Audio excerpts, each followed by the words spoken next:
Hi everyone, it's Lisa here again. Welcome to week 2 of summer reading. I see a lot of you have already started logging in your minutes, so I'm happy that registration went well. If you still haven't registered, no problem, you can do so. You want to click the link below and it will take you to our homepage, which will also take you to where you need to go to read squared so that you can finish registering. Plenty of time to get all those minutes in so you can get entered in for the grand prize. So for week 2 of the Imagine Your Story, our theme is dragons. So dragons are creatures of literary versatility. They can be funny, silly, like the book we'll be reading today, or they can be powerful and strong and ferocious. So we're going to be installing our second story walk tomorrow, Tuesday at 10 a.m. It will be up through the week, weather permitting, so feel free to come and check it out. It is going to be this story here, When a Dragon Moves In, and it's written by Judy Moore, so feel free to come and enjoy. But for now, what we're going to do is get back to our weekly story time, so we're going to enjoy that dragon book right now. Matthew's Dragon by Susan Cooper, illustrated by Josh A. Smith.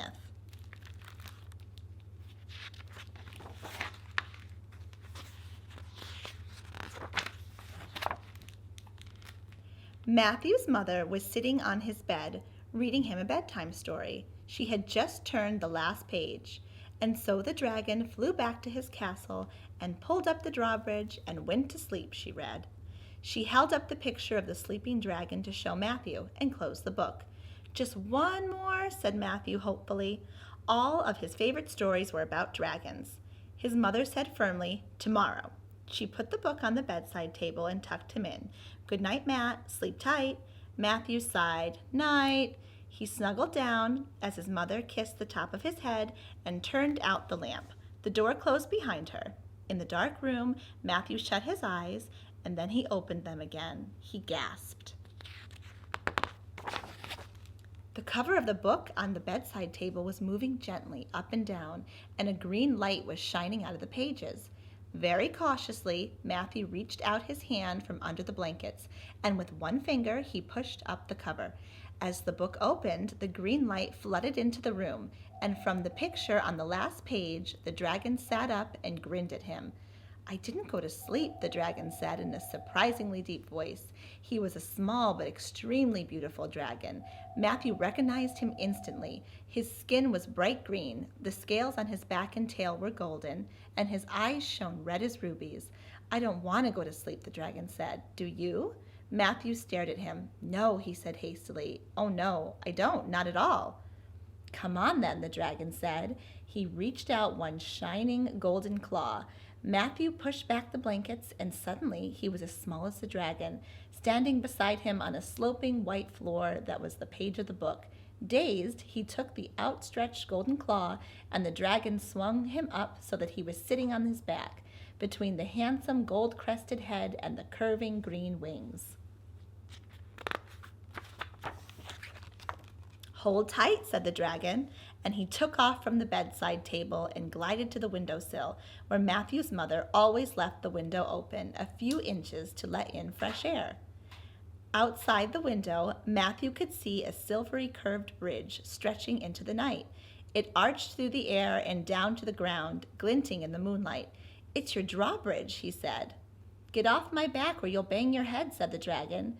Together they slipped out under the window and onto the shining bridge and ran down, down, down into the garden.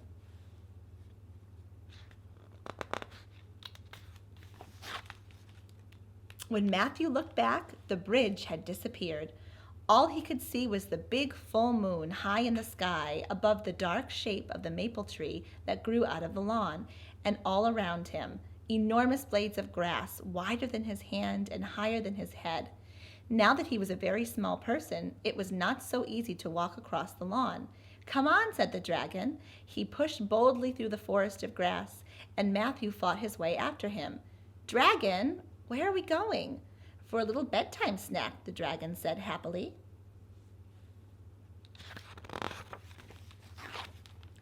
The grass ended, and they were facing a huge, empty expanse of gray rocks, each one as big as Matthew's head. Matthew stared. It was the gravel path leading to his father's greenhouse. He started out across it, but he heard the dragon give a sudden loud shriek, a strange, rusty sound like the hoot of a train, and a dragon wing knocked him sprawling back into the grass as a great black shape hurtled over their heads.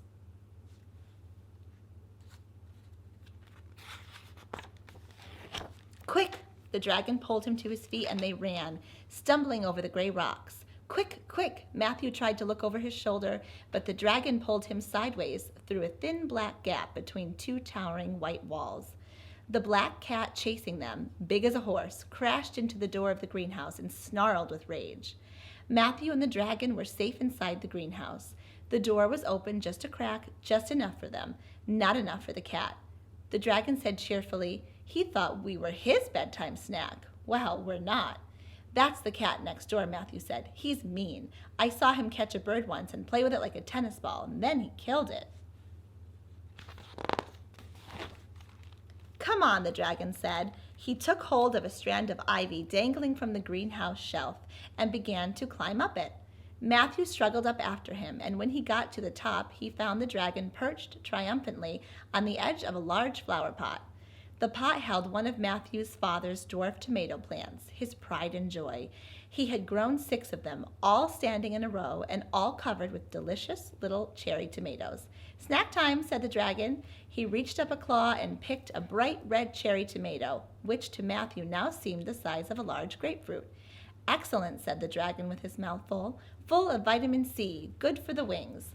Matthew had no wings, but he ate a tomato just to be friendly. The dragon ate 6. Then he sighed contentedly and burped.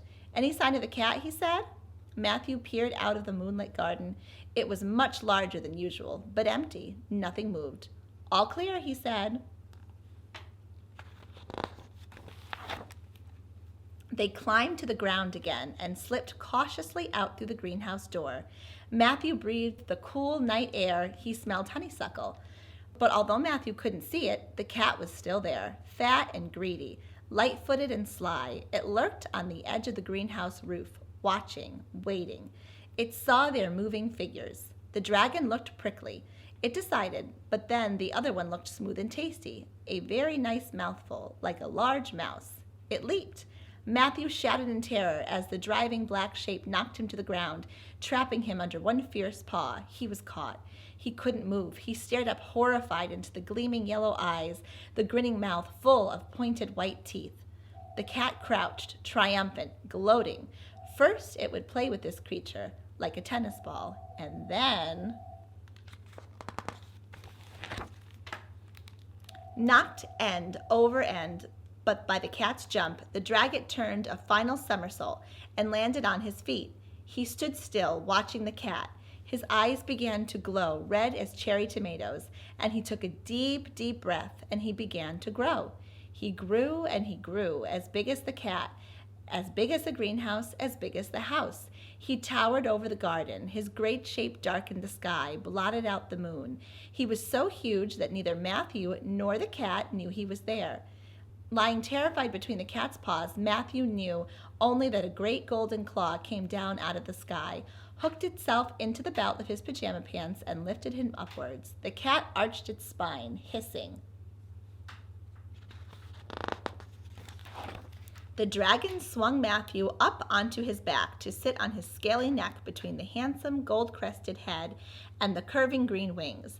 Then he reached his golden claw down again and picked up the cat. He swung it to and fro, slowly, 20 feet in the air. The cat yowled, terrified. The dragon went on swinging, and the yowling became a shriek. Light streamed across the dark lawn as Matthew's father opened the back door of the house. "Go home, you silly cat," he yelled. High on the dragon's back, Matthew held his breath, but his father saw nothing. The dragon was so big now that he filled as much of the sky as the tall maple tree that grew out of the lawn. The back door closed. The dragon swung the yowling cat over to a big barrel that collected rainwater from the greenhouse roof. He dropped the cat in with a splash. Matthew cheered. "Hold on," the dragon said, and he flew. Higher and higher he flew in the night sky, curving round and around in a long rising spiral. His green wings spread huge and silent. The stars grew brighter as he rose closer to them. Far below, the lights of Matthew's town were spread like bright necklaces, glittering, and as he flew, the dragon sang. He sang a long, wordless music, like the singing of the wind, like the singing of the sea.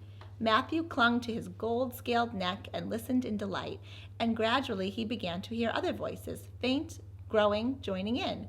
He peered out at the moon-washed sky and saw stars that were not stars, moving lights that grew larger and swooped closer. He saw that they were the dragons. From every part of the sky, the dragons came flying, turning, banking, sweeping over and under Matthew's dragon as if to greet him. All the time their voices rose and fell in unison, mysterious, beautiful, filling the sky with dragon song. And not one of them looked the same as the other. They were all colors and shapes and sizes. There were red dragons, or green, silver or gold, or steely gray. There were dragons with spiny iron claws, or dragons feathered soft as rainbows. For these, Matthew realized, were all the dragons ever put into the world of story. For every dragon ever imagined was here, swirling round the sky. Every dragon that ever was. Matthew lay with his arms around his own dragon's neck and laughed aloud. They were all different, and he recognized them all. The horizon tilted as his dragon banked left and then right, and like great gleaming birds, all the other dragons swooped about him in a shifting cloud. Then their music began to fade, and they fell into line so that they were flying in the long, wonderful arrowhead shape in which geese fly, or wild ducks or swans. The long V of their arrowhead filled the whole sky, and Matthew and his dragon flew at the tip, leading all the rest. Matthew's dragon lifted his golden-crested head and called out with the same long dragon call that Matthew had heard before, the long rusty hoot like the sound of a distant train. One by one the other dragons hooted in return, calling in farewell, and one by one they banked away and disappeared into the wide sky. The dragon looked over his shoulder at Matthew. "Now I think I might go to sleep," he said. "How about you?" Matthew saw the glimmering curve of the drawbridge coming closer as they dropped through the night. Suddenly he gave a huge yawn. "Well, maybe," he said. As they came to the shining bridge that led to Matthew's bedroom, all at once they were the right size to walk across it and in through the open window. From the windowsill, Matthew glanced down at the house next door, and the doorstep he saw a very wet and sulky cat licking itself. He grinned. "Thank you, dragon," he said. "They were very good tomatoes," the dragon said. So Matthew climbed into bed, and Matthew's dragon climbed back inside the book and curled himself up into the picture he had come from. "Night, dragon," said Matthew. "Good night, Matthew," said the dragon. "See you tomorrow." And Matthew closed the book very gently, and they both went to sleep. The end. Thank you so much for joining me. So also in theme for Dragon Week, on Wednesday at 4 o'clock, Chris Evers, the director and founder of the Animal Embassy, is going to be sharing on Facebook Live, Blodgett's Facebook page, a bunch of amazing creatures and animals that he's adopted and he cares for through all of his travels. So I hope you can check that out. Again, that is Wednesday, July 15th, and that's at 4 o'clock on Blodgett Memorial Library's Facebook page.